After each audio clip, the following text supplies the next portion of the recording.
G'day everyone, and welcome to another Tempest video. So, it's been a little while since I did one of these Investor Hub updates, but for those of you who follow our social media and particularly our YouTube, you will have seen a number of videos from me explaining things up to this point. For those of you who don't follow, then shame on you, but that's also why I'm here to explain a bit more formally. So this is an announcement about Remorse. It's a relatively short announcement, but it's an important one. So let's get into it. Here you can see that we go through a very compressed background of the Yalgoo project. I'm aware that we have quite a few new eyes on the story at the moment. So for those people who are new to the story, there's plenty of references included there so that those that detail oriented, you might want to go and look into the background and the history and the opportunity that's here. Side note, while I was putting together those references, it's reminded me just how much work we've done in the last couple of years as a junior explorer.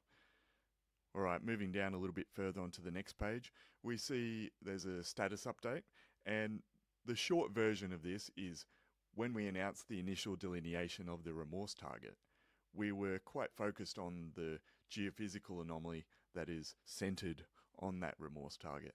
And so we designed a small drill program centered around that and targeting a few higher grade copper results we got in our soil sampling.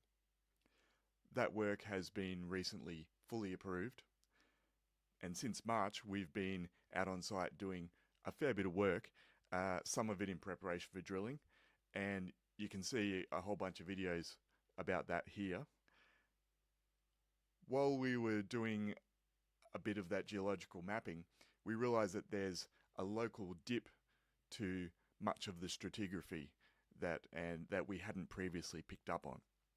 And that means that we think we can drill the Remorse target more effectively by moving the location that we're drilling from slightly. And also during that mapping, we recognize that there are some outcrops of iron-rich units, and there's a lot more of those than we previously realized. And so that has meant that the target area that we have and the opportunity is actually much larger. So since then, we've designed an expanded drill program around this, and we're in the final stages of approvals for that from the regulators. And in the next few weeks, we'll be out doing the heritage survey, which will be the last step, and we'll be drilling shortly after that. So as it says below, a bit further down, the next steps, we've still got a bit of work to go before then. In fact, I need to go and get back into a bit of that right now. But we have got a ton of news and content coming up in the next month or so, so make sure you stay tuned. But until then,